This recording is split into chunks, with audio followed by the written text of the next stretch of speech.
जुर्म है। रिश्वत खाने को गुनाह समझते हैं, नमाज का छोड़ देना रिश्वत खाने से बड़ा जुर्म है। कत्ल करना बड़ा गुनाह समझते हैं, नमाज का छोड़ देना कत्ल से बड़ा जुर्म है। सजदे ही का तो इनकार किया था शैतान ने कोई जिना किया था, कोई कत्ल किया था, कोई शराब पी थी, कोई जुआ खेला था, क्या किया था, कोई शिर्क किया था। शैतान सजदे का इनकारी हुआ, एक सजदे का इनकार करके वो हमेशा के लिए मरदूद हो गया।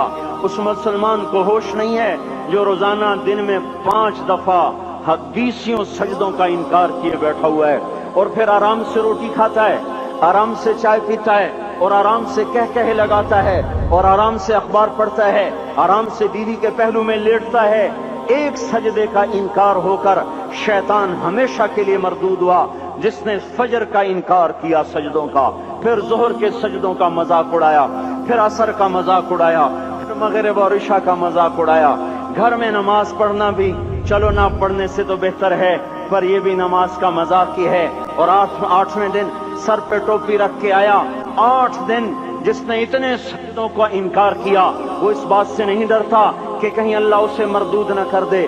तो क्या होगा उस दिन जब जिन बच्चों की खातिर या जिस नफ्स की खातिर अल्लाह के बगावत की कि उठा नहीं जाता, आया नहीं जाता, गर्मी बड़ी है, सर्दी बड़ी है, अंधेरा बहुत है, क्या कब्र के अंधेरे याद नहीं हैं, क्या कब्र की गर्मी याद नहीं है, क्या जहन्नुम की आग भूल गए, क्या जहन्नुम के अजाब भूल गए, क्या जन्नत की नेमतें भूल गए, वो अल्लाह का कलाम भूल गए, वो अल्लाह का दीदार भूल गए, वो अल्लाह से मुलाकात भूल गए, वो महबूब खुदा की महफिल भूल गए। ये कैसा इस्लाम है, ये कैसे पत्थर दिल हैं जो कमाने में तो ऐसे मस्त हुए कि होश नहीं, और जब अल्लाह बुलाए तो ऐसे गाफिल हो जाएं, ना बूढ़े पर जूरेंगे, न जवान को होश आए, न किसी औरत को होश आए, न किसी मर्द को होश आए, न बाजार बंद हों। अरे मेरे भाइयों, हुकूमत से पैसा बचाने के लिए हड़तालें की, 20-20 दिन बाजार न खोले,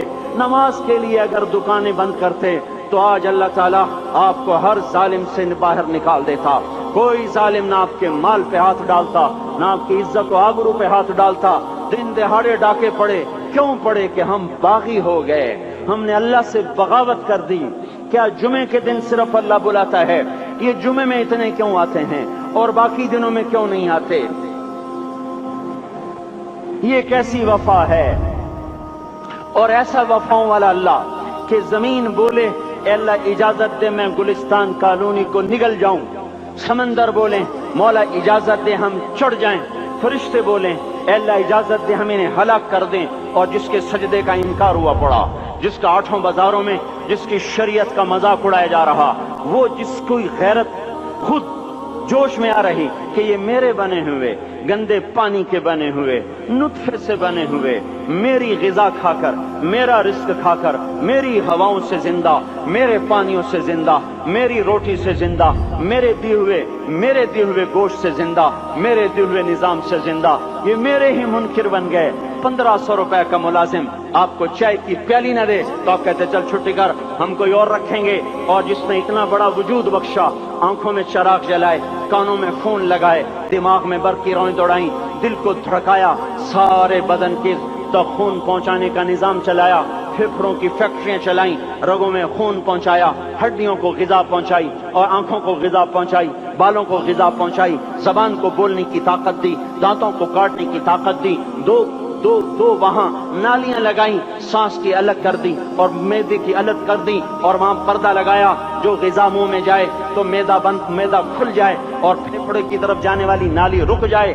जो अल्लाह इतनी हिफाजत करे कि आपका लुकमा आपके मैदे में जाए, वो 2 ही तो यूं साथ हैं, बिल्कुल यूं एक साथ। और वो अल्लाह इतनी ताकत वाला कि सांस की नाली बंद करे और मैदे की नाली का मुंह खोले और गिजा को मुंह में से गुजार कर वो मैदे में पहुंचाए, फिर एक जबरदस्त ताकतवर निजाम चलाए, उसको तोड़ के आंतों में पहुंचाए, फिर करोड़ों किस्म की फैक्ट्रियों को हरकत दे और उसमें से खून को खींचे, गिजाओं को खींचे, फेफड़े को गिजा, खून को गिजा, खून खुद गिजा लेके चल रहा, आंतों को गिजा, दिमाग को गिजा, हड्डियों को गिजा, नाखून को गिजा। एक नाखून खींच ले तो हम क्या करें? کیا میرے مولا کا نظام ہے؟ یہ ہمارا قبرستان ہے، مردہ سیل باہر نکل رہے اور ناخن کی شکل میں باہر آ رہے، پھر آگے جا کے اور سخت ہو رہے، تھوڑا سا ناخن زیادہ کٹ گیا، سارا دن سی سی کرتا ہے، سارا دن ہائے ہائے کرتا ہے، یہی ناخن میرا رب کھینچ لے تو ہم تو ایک ناخن کا شکر ادا نہیں کر سکتے، یہ جوڑ بنا دیے سیدھا کر دے تو ہم اسی کا شکر ادا نہیں کر سکتے۔ میرے بھائیو، یہ سب کچھ کر کے پھر ہم اللہ کے باغی ہو جائیں، ہے کوئی عقل میں آنے والی بات؟ ہے کوئی سوچ بچار کی بات کہ 1500 صرف دیے اور اس نے چائے کی پیالی نہ دی تو نکال دیا، اس نے گاہک کو ڈیل نہیں کیا تو نکال دیا، اور یہ وجود کہاں سے خرید کے لائے؟ یہ زمین کس نے بچھا کے دی؟ والارض وضعها للانام، اے میرے بندو میں نے ہی تو تمہیں بنا کے دی، فاکہۃ، دیکھو میں نے تمہارے لیے پھل نکالا، والحب ذو العصف والریحان، میں نے ہی تمہارے لیے غلہ بھی بنایا اور بھوسا بھی بنایا، فبأي آلاء ربكما تكذبان، میری کیوں نعمتوں کو جھٹلاتے ہو؟ کیوں میرے باغی بنتے ہو؟ کس کس کا انکار کرتے ہو؟ دیکھتے نہیں ہو رب المشرق والمغرب، رب المشرقین والمغربین، میں تمہارے مشرق کا بھی رب ہوں، مغرب کا بھی رب ہوں، شمال کا بھی رب ہوں، جنوب کا بھی رب ہوں، فبأي آلاء ربكما تكذبان، پھر بھی تم میرے باغی ہو گئے، پھر بھی مجھے میری نعمتوں کو جھٹلاتے ہو۔ خلق الانسان من صلصال کالفخار وخلق الجان من مارج من نار، تمہیں مٹی سے بنایا، جن کو آگ سے بنایا، میری فبأي آلاء ربكما تكذبان، کیوں مجھے جھٹلاتے ہو؟ کیوں میری نعمتوں کا تم انکار کرتے ہو؟ لا إله إلا الله، لا إله إلا الله، لا